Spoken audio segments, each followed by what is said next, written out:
there! Are you wondering why ZZ plants are the perfect alternative to the plastic plants that you have in your home? In this video, I will address all the reasons and concerns that you may have had when getting a plastic plant to your home, and how, despite those, the ZZ plant is the perfect alternative to your plastic plants. So, without any further ado, let's jump right into it. So first, let's talk about the reasons or concerns you may have had when getting a plastic plant home. So I have 3 reasons at the back of my mind, and let's start going over them one by one. So the first reason is you're a busy professional or a student who has no time to take care of plants. Now, it is a fact that plants need care, but is it true for all plants? Well, you may have heard of a saying that the ZZ plants thrive on neglect. And it is very much true. When you get a ZZ plant, you just have to set it and then forget it. Now, there are a couple of things that you need to consider before you set it and forget it, which I will talk about later on in the video. So the second reason I can think about why you are avoiding plastic plants is because nowadays we have a lot of influencers who are spending thousands and thousands of dollars purchasing plants to make their home look luxurious. And unfortunately, you got influenced into buying a plastic plant which comes at a fraction of the cost to get the same luxurious feel of the expensive plant. Now, I can totally understand why you would do this, but trust me, neither do they have the same look and feel, and I feel that they actually make the home look very staged, to put it very politely. So, there comes your ZZ plant at a fraction of the cost, but having the same luxurious look and feel. So that way again, I would totally recommend you getting this plant. And honestly, nowadays, if you look at the price of plastic plants that look very much alive, they are so expensive. So better to avoid plastic plants and go for the ZZs instead. So the third reason why you may have chosen a plastic plant. So this reason is kind of tricky because it deals with the geography or the architecture of your home. By geography, I mean you are living in a place which doesn't receive enough sunlight throughout the year. Now, I'm talking about places like the British Isles where people complain about having overcast skies for most of the year. And I totally get it that in such circumstances, your home is not going to fall into that bright indirect light sweet spot. And the other reason is the architecture of your home is such that it faces away from the direct sun rays for most of the year. Now, if this is you, I can totally understand that you would like to avoid having live plants because they do need at least some amount of bright light in order to grow and thrive. And that's where your ZZ plant comes in because they are known as the perfect low light plants for your homes. And if you are going to be placing such a plant in your home, I will tell you a trick for having a lush looking ZZ plant. So now let's address the challenges one by one and also how to overcome it. Now, if you are living in a low light home, then all you need to do is get a lush looking large ZZ plant. Now let's be honest, the ZZ plant is an extremely slow grower. So if you want the plant to survive in your home, because it's low light, it's not going to thrive, but it's going to survive, you have to get a ZZ plant that is really mature and large.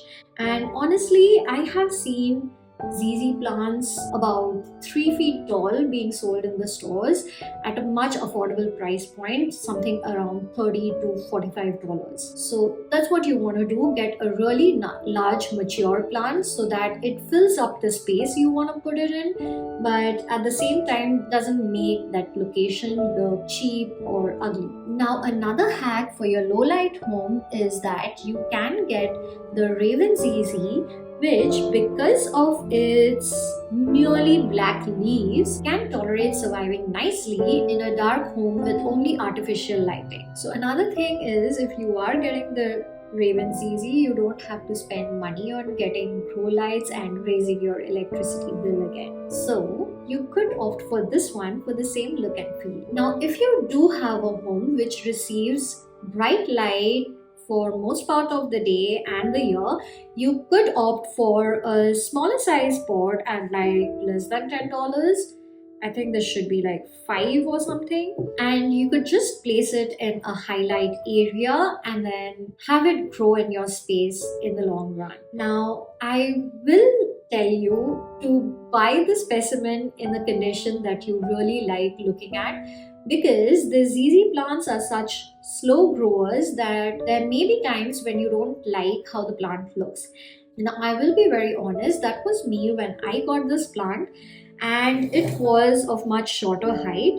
So you just take away all these longer stems, 9 stems to be exact, and I had a much more shorter and stouter specimen when I got it for like $10. And for about a month I really hated the look of it, but then it was the onset of spring, and so I was getting plenty of direct sunlight in my home, and within a month I had 9 new shoots poking out from the soil.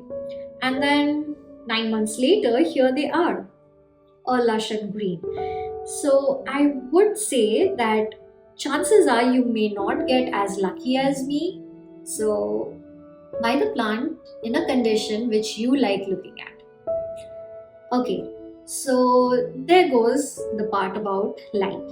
Now let's talk about watering. There is a golden rule of watering for this plant, which is you shouldn't water it too frequently.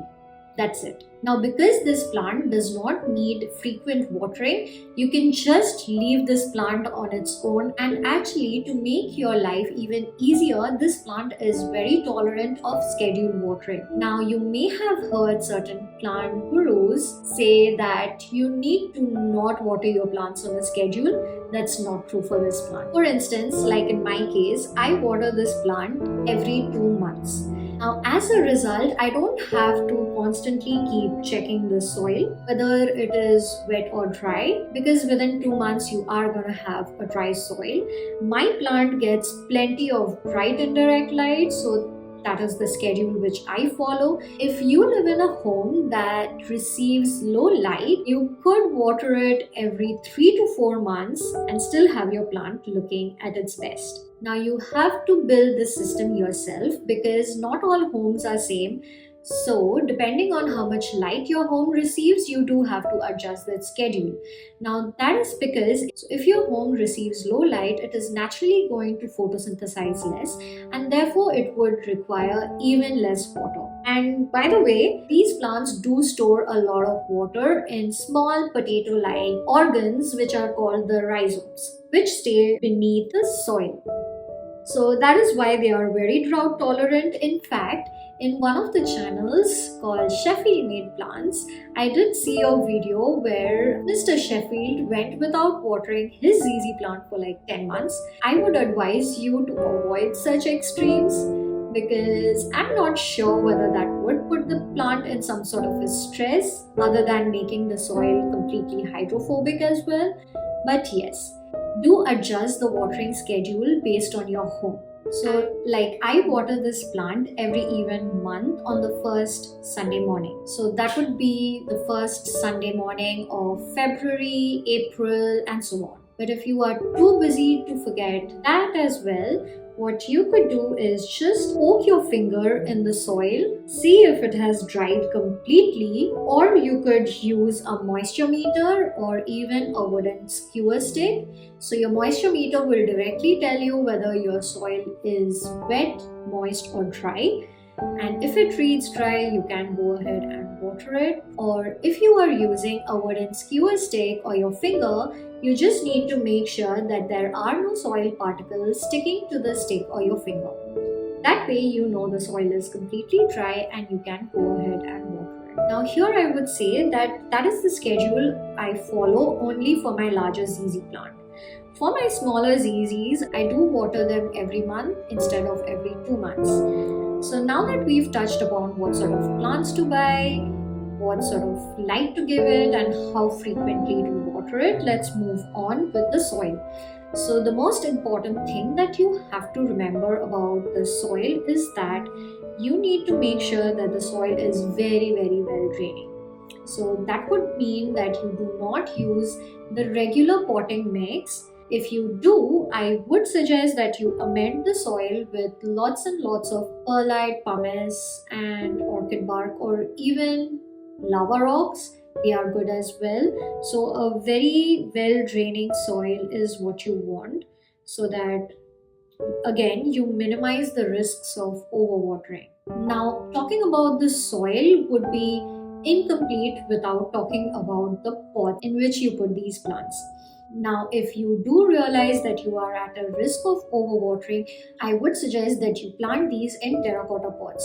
Terracotta pots are highly porous and therefore via capillary action, they drain out the moisture from inside the soil to its outer surface and then evaporates that water very easily. So that's why the terracotta pots dry out your soil so quickly. But if you want to put it in decorative pots like me, I would suggest that you put them in plastic nursery pots and just place it in an outer decorative pot like this. Now there is also an advantage to having your plants in plastic pots. You will know exactly when to repot your ZZ plant. Now these plants, because they are so slow growing, they do not need frequent repotting. So that way again, you save a lot of your time. At max, they may require repotting once in 2 years. Now, how is it that having these plants in plastic nursery pots is going to tell you exactly when to repot it? That is because the rhizomes which grow underneath the soil are going to deform the plastic pot, which is a much softer material, and you are going to see that instead of a perfectly circular shape, it's going to get deformed into an oblong shape, or there is going to be a shape change of your pot because the rhizomes are growing and hitting the walls of this pot. So that is when you need to go ahead and repot this plant. No need to repot it only if you are seeing roots coming out from below the pot. And if you don't want to keep increasing your pot size over and over again, you could just separate the rhizomes and put it in another smaller pot and have 2 ZZ plants instead of 1. You could give the one to your friend as a gift. Now, coming to pest issues. So your ZZ plants are very hardy. They are not prone to pests as such. If you are getting a plant from the nursery or the plant shop which is perfectly healthy and pest free, chances are your ZZ plants are not at risk of getting any pests. Whether it is mealybugs or thrips or aphids or even fungus gnats. Like, I have had fungus gnats in almost all my plant pots except for a couple of these drought tolerant ones like the ZZ plant, the aloe and my snake plant. So because the soil is dry for most part of the month, the fungus gnats tend to not breed in that soil. So that way again, the ZZ plant is very good at helping you maintain your sanity as a plant parent, as you just don't have to deal with any of these nasties if they are already not in the plant. Now suppose you do find pests like mealybugs on your ZZ plant. So what you can do is just fill up a spray bottle with dilute isopropyl alcohol and just spray the plant thoroughly, and do it on a weekly or a bi-weekly basis, and that should get rid of your mealybugs. If you do have other pests like thrips or spider mites, you could try using neem oil solution and just wipe down your leaves and stems, and again that should take care of it. Now I find that these plants are not prone to pests because these plants are so structured. So for mealybugs, you need nooks and crannies for the mealies to hide. And because all the nodes are exposed and you can access all parts of the plant very easily, there's hardly any nooks and crannies for them to hide. If you do have spider mites and stuff, because these leaves are so large and sturdy, it's gonna be a piece of cake to just wipe down the leaves with a neem oil right solution. So you don't have to waste a lot of your time taking care of pests on the plant. And so all you busy bees out there should get this one. By the way, there is one bad news. These plants are toxic if ingested. So just make sure that if you have pests or kids around who are at risk of chewing on these plants, you need to make sure that it is away from their reach. So you see, in terms of time and involvement, the ZZ plants do not require more attention than your plastic plants. So that way, it's not very different to have a ZZ plant in your home instead of the plastic plant. In fact, the easiest way to kill your ZZ plant is by taking too much care of it. So, there you have it. Your cue to go ahead and switch from the plastic plant to a ZZ plant. What was your reason for getting a plastic plant? Let us know in the comments below. If you found this video helpful, make sure to like and subscribe for more useful tips and suggestions on which plants to add to your low maintenance houseplant collection. Also, if you are planning on getting your first plant and you have the time to take care of your plants, make sure to watch this video to know my suggestions. Thanks for watching. Take care and keep growing. Bye.